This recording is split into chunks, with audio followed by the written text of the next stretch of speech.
telefonar, ler, escrever. Tem mais coisa para fazer. Tudo ao mesmo tempo. Agora. Olá, eu sou Campista Cabral, seja bem-vindo a esse canal. Você sabe, o Espaço da Crônica e o Espaço da Vida. Esse mês de outubro, como eu tinha falado há 2 crônicas atrás, eu vou finalizar um ciclo, um segundo ciclo, colocar o canal em férias, o cronista precisa descansar, mas eu vou deixar muito material preparado aí para quando o canal retomar, recomeçar. A gente vive hoje um momento bastante crítico na nossa sociedade. Eu vou tentar ligar nessa crônica toda essa rapidez, essa velocidade e a febre da Netflix Round 6. O que a série tem a ver com a provocação da crônica de hoje? Tudo. Tudo ao mesmo tempo, agora.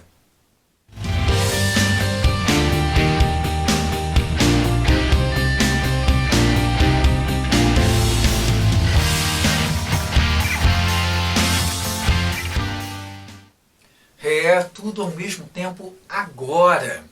Tudo ao mesmo tempo agora. Você já sentiu, você já experimentou essa sensação, né? De ser cobrado, de que parece que você não está dando conta, de que o seu dia é curto, não dá para fazer as atividades, não dá para responder a tudo aquilo que pedem. Enfim, parece que a gente não consegue dar a resposta. Mas por que a gente se sente assim? Há um tempo atrás, isso já faz um tempo mesmo, eu dei uma entrevista a um canal aqui da cidade de Teresópolis, falando sobre educação, falando sobre tecnologia digital, e naquela fala eu já apontava, a necessidade da inserção das tecnologias digitais em sala de aula, o uso do celular, e eu concordo e continuo concordando com isso ainda hoje. Eu acho que é importante, é uma ferramenta importante. No entanto, não substitui a presença humana, não substitui o professor e nunca substituirá. Eis o quadro, o cenário do ensino remoto durante a pandemia, acho que mostrou muito bem isso. A falta do professor e do próprio espaço da escola. Apesar de todos os problemas, apesar de todas as questões e críticas que devemos e podemos fazer em relação à escola. Enfim, mas por que eu voltei a esse ponto no tempo? Porque lá naquela entrevista, a gente conversava a respeito de uma geração chamada multitarefa, de uma geração que apresentava como característica essa vontade mesmo, essa inquietude e de se dispor a fazer tarefas ao mesmo tempo bem diferentes. Entretanto, aqui fica uma provocação.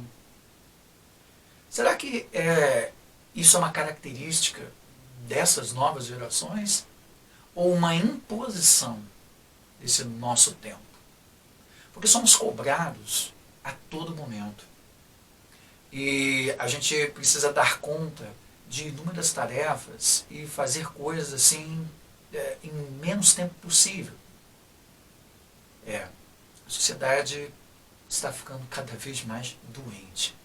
A cobrança sobre as pessoas é tão absurda. A gente vive num cenário de tanta competitividade que não é possível achar isso normal. E aí vem a relação com essa febre da Netflix chamada Round 6. Não, essa série não tem nada de inovador. Na verdade, outras séries e filmes já retrataram essa questão do jogo, sem dar spoiler a quem ainda não assistiu. A questão do jogo, a metáfora do jogo representando a sociedade.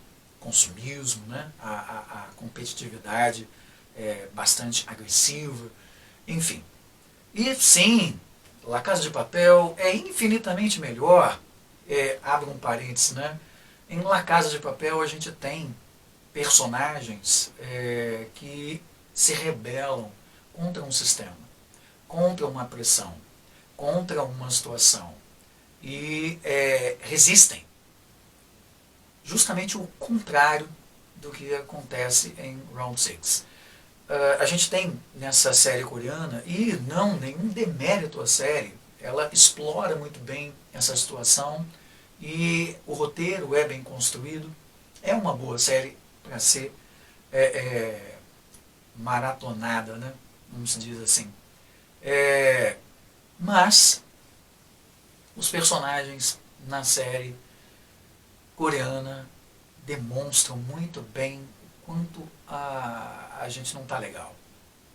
O quanto a gente precisa refletir sobre nossos comportamentos, sobre nossas verdades, sobre nossa essência. Na série, os personagens acabam fazendo coisas muito sérias, graves, monstruosas, e o dinheiro, né, é o objetivo. Na verdade, o dinheiro é como se fosse a tábua de salvação. Os personagens vão para um jogo, esses personagens possuem vários problemas, né? O principal deles, a maior parte dos personagens, tem problemas financeiros, dívidas gigantescas e fracassos atrás de fracassos. E justamente no jogo, a competitividade é ainda mais aflorada, em que se coloca, né, diante dessas pessoas o seguinte cenário. Você faz a prova, você precisa ganhar. Perder significa a morte. Então não há espaço para perdedores, não há espaço para... não há uma segunda chance, você precisa ganhar. Ganhar sempre. Fica exatamente essa grande reflexão que a série traz. O que somos capazes de fazer? E voltando à correria. A gente vive massacrado hoje. E a provocação, né? Sobre a tal geração multitarefa. Nós somos massacrados hoje.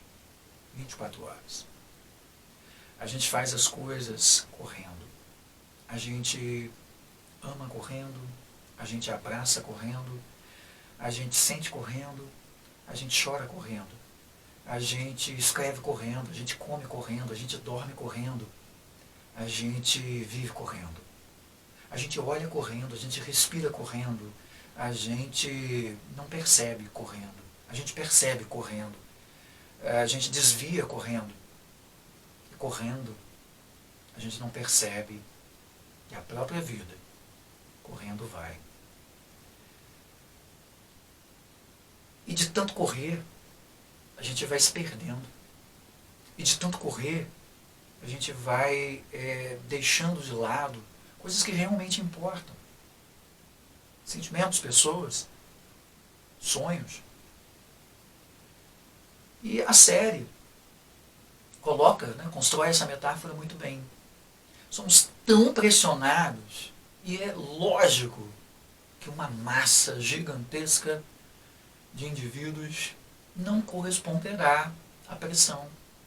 Afinal de contas, somos humanos, todos temos limites.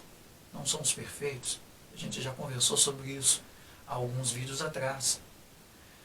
Não somos perfeitos, mas a sociedade atual cobra das pessoas, cobra de cada um de nós uma perfeição, cobra de nós um padrão, cobra de nós sempre respostas prontas, sempre tudo muito bem feito em tempo cronometrado, tudo tem que ser feito, e por isso a gente acaba se dividindo em tarefas, fazendo 3, 4 coisas. A grande verdade é que as pessoas podem até fazer muitas coisas ao mesmo tempo, mas fazem muito mal, fazem superficialmente. Ah, mas eu conheço alguém que consegue fazer duas, três coisas. Você pode até conhecer, mas eu posso dizer para você que é uma rara exceção. A gente está tão mergulhado nessa correria que automatizou mesmo isso, né? De que a gente dá conta de muitas coisas. Mas eu sempre falo, eu sempre dou o exemplo de dirigir um carro. Hoje, um dos principais fatores causadores dos acidentes de trânsito é o celular. Porque as pessoas, algumas, né, dirigem seus veículos mandando mensagem, vendo mensagem, o que é completamente absurdo. Porque você não vai conseguir dar a atenção devida à estrada, às placas, ao movimento, né, de uma rua e a mensagem. São segundos, mas um carro que bate, um carro que atropela, dois carros que se chocam, uma catástrofe. Isso tem acontecido com cada vez mais frequência. Voltando ao tema da crônica O Dilema das Redes, nunca tivemos tantos casos de depressão entre os jovens, justamente pela cobrança, justamente por essa pressão absurda de se fazer tantas coisas e de se manter, se colocar num padrão, né, estabelecido como verdade absoluta. Eu não sei onde é que vamos parar. A gente está enfrentando aí uma pandemia, encerrando, né, mais um ano bem difícil, o ano de 2021, que talvez mais difícil do que o ano de 2020, mas a gente devia aprender algo com isso. Devia aprender com toda a diversidade vivida nessa pandemia, com as restrições, com todas as questões, com tudo aquilo que tem nos colocado frente a frente, né, com a nossa humanidade, a nossa essência. E eu fico pensando, de novo, né, nessa correria nossa e da gente não parar, não se sentir, não se perceber, e da selvageria que se transformou a sociedade com um verniz, né, civilizatório, apenas um verniz, apenas uma capa, mas a grande verdade, e as redes sociais apontam isso muito bem, nos discursos de ódio, nos discursos de divisão, assim como a série, a gente tem uma sociedade fraturada, uma sociedade que precisa recuperar a sua essência, que precisa recuperar a humanidade, que precisa se perceber enquanto gente, precisa se perceber. E as relações que são complexas demais para serem resolvidas dentro de uma fórmula, eu não gosto de usar essa palavra, mas eu odeio quando vejo na própria internet, em cartazes, né, palestras com a fórmula do sucesso, faça isso, faça aquilo, como se pudéssemos viver com uma fórmula matemática. Desculpem, colegas da área da matemática, mas a vida não é simples assim. A vida não é uma equação. A vida é complexa, a vida é contraditória. E na sua contradição, na sua complexidade, ela nos oferece desafios, obstáculos, e altos e baixos, e a gente vive exatamente nessas circunstâncias.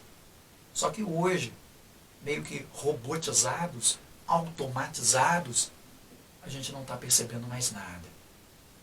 E tudo cai exatamente na superficialidade. E aí, voltando à série, eu não estou aqui para falar da série porque eu não vou contar a história para quem ainda não assistiu, mas apenas jogar provocações para que vocês sim possam assistir e tirar suas próprias conclusões. Mas, voltando à série, fica muito bem, fica nítido ali, né, na ação dos personagens dentro desse jogo, que ao vencer, não se vence. Ao vencer, você passou e fez tantas coisas absurdas que o que valeu?